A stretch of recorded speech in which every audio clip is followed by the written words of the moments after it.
Pour construire un monde meilleur, plus respectueux de l'environnement, il faut développer de nouveaux procédés de production et de nouveaux matériaux. La rencontre entre des compétences différentes et complémentaires permet cette créativité. Au sein du pôle de compétitivité Greenwind, le projet Minerve en est un bon exemple. Le projet Minerve a pour but de valoriser les matières et le potentiel énergétique présent dans les anciens sites d'enfouissement de déchets. L'objectif est de permettre une réutilisation de ces matières.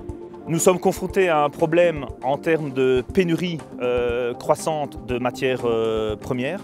Au niveau donc de sociétés comme Shanks, nous sommes actifs au sens large dans la gestion des déchets.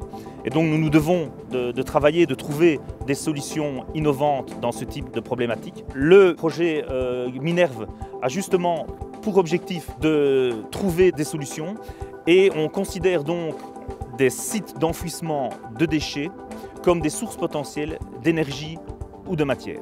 Évidemment, pour arriver à gérer ce type de problématique assez complexe, nous avons besoin d'une série d'autres partenaires, scientifiques, universitaires, centres de recherche. Et c'est ce que nous avons trouvé au niveau de Greenwind. Il y a 8 partenaires associés au projet. D'une part, les industriels, avec Shanks, Holcim et Artechno. D'autre part, les scientifiques, avec le centre de recherche CTP et des laboratoires de l'Université catholique de Louvain et de l'Université de Liège. Un des défis majeurs dans l'étude des sites d'enfouissement de déchets est que ce sont des milieux très hétérogènes et relativement peu connus au départ.